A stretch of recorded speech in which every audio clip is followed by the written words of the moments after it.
Moving right along. Moving right along. Moving right along. You know, Weezer covered that song once. That's how good of a Muppet song it is. You should educate yourself on the Muppets, you know, with all your free time. Anyway, let's talk about properties of matter.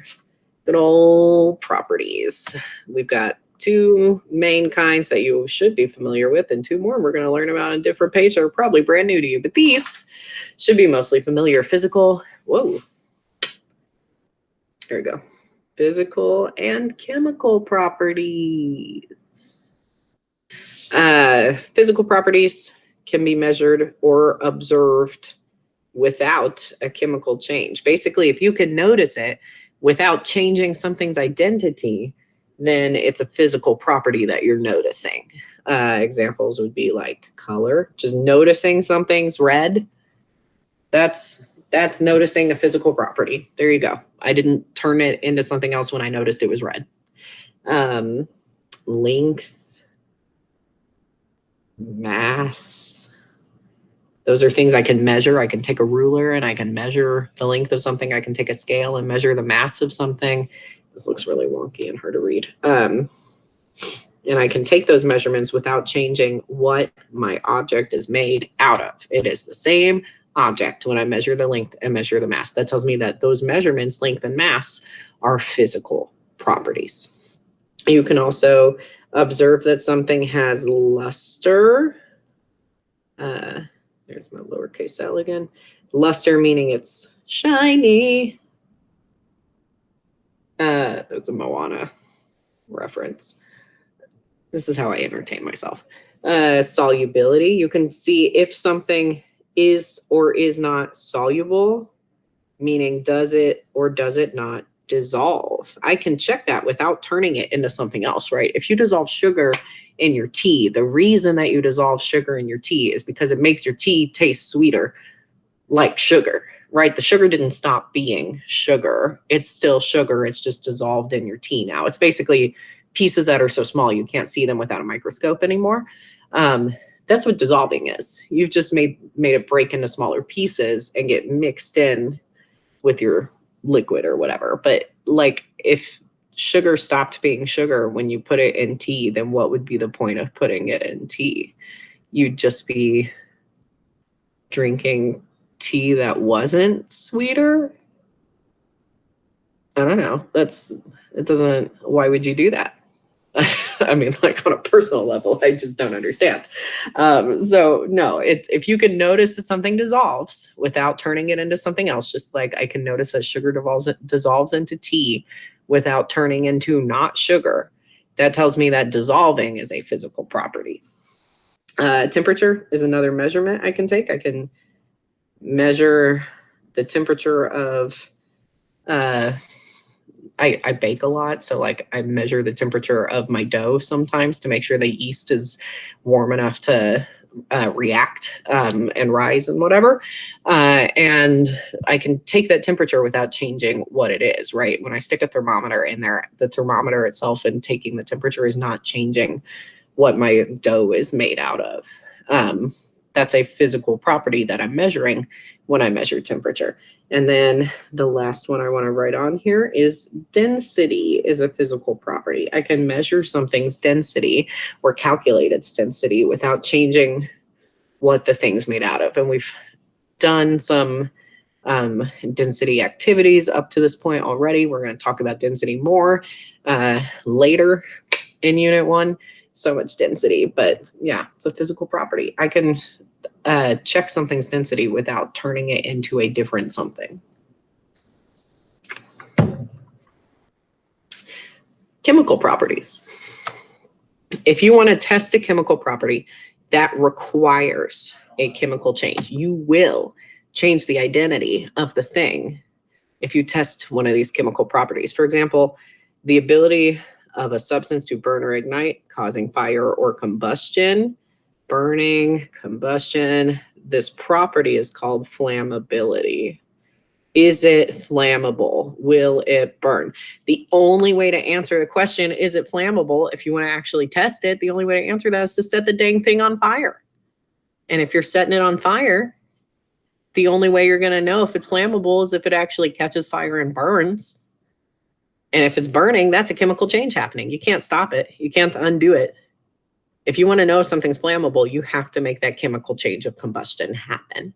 And if you don't make that chemical change of combustion happen, then you either know the thing is not flammable, or you'll never know whether it's flammable or not. The only way you can check if something's flammable is to burn it and make a chemical change happen. That tells you that flammability is a chemical property. The second one down here, the ability of a substance to chemically react with other substances like corrosion or oxidation. Corrosion is usually you use that word with like acids. It's the way acids react with stuff. It doesn't have to exclusively be acids, but that's the way we normally talk about it. And then oxidation is like rusting. These are types of reactions. That's checking something's reactivity. If you want to check if something is reactive or not, the only way you can check that is to try and make it react. And that means if you're causing a chemical reaction, then you're causing an identity to change, you're causing a chemical change, you're checking a chemical property.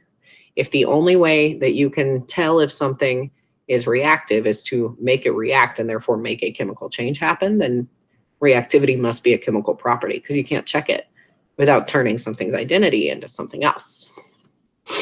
The ability of a substance like a toxin or poison to harm humans or animals. This is toxicity, which is a fun word to say. If you want to try it, toxicity. Fix my handwriting. There you go. The only way you can tell if something is toxic is to see if it poisons something. Whoops, there goes my screen again. I have to stop talking with my hands while I hold my tablet. Okay. Put the tablet down. Now I can talk with my hands. Have you seen The Hunger Games? Right? And spoiler alert, if you don't want to get spoiled, jump forward like 30 seconds. At the end, toward the end, Katniss and Peeta, they're the last two left. They don't want to kill each other. They know that the capital game maker people are going to try and make them do it anyway. So instead, Katniss is like, hey, here's these poisonous berries. Let's just eat these. And then we both die and nobody wins. And the capital can, I shouldn't say the words that would finish that sentence on this recording of me supposedly being professional. So I'm not going to finish that sentence. You know what I meant. Anyway, the only way Katniss knew those berries were poisonous is because she had witnessed something get poisoned by eating those berries, right? There was a tribute, the girl from District 5, I think, who ate the berries and then died because they poisoned her.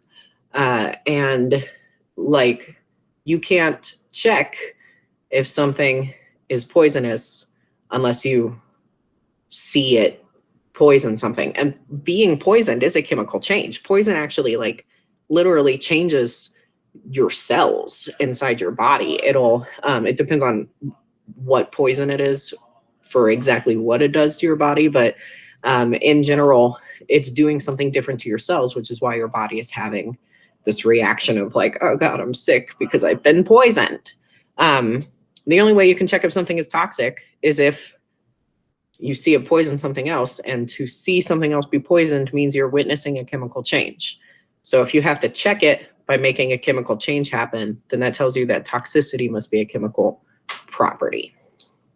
And then our fourth one, separation of a substance into simpler substances, often due to heat, light, or chemical and biological activity. This is decomposition. So decomposition is kind of a weird one because we actually talked about that as a chemical change. And that's basically, decomposition can be a verb, but it can also be a noun. So if you're talking about the act of decomposition, that's a chemical change. If you're talking about the ability to decompose, that's a chemical property. The only way you know if something can decompose is if you let it decompose.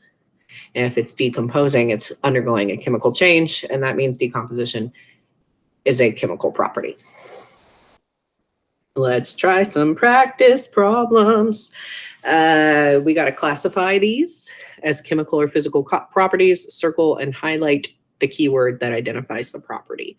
Water has a density of 1 gram per cubic centimeter. Note, density is determined using mass divided by volume. Will the identity of the substance change if observed? If I check something's density by doing mass divided by volume, so I check its mass, I check its volume, I divide those, is that going to change the thing into a different thing? Will water stop being water if I check its mass, if I check its volume, and then I divide those two numbers? Does the identity change? No. If the identity does not change, that's a physical property. When I check it, if the identity stays the same, the thing I checked is a physical property. What's our keyword? Well, it's right there. It was supposed to be a star and then it became a scribble. Let me try again. Woo, there we go. Density. Right there in our list of physical properties.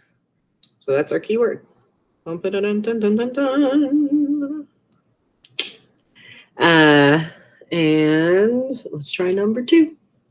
The flash point of alcohol is 79 degrees Fahrenheit. Note, flash point is the temperature a substance will combust or flammability.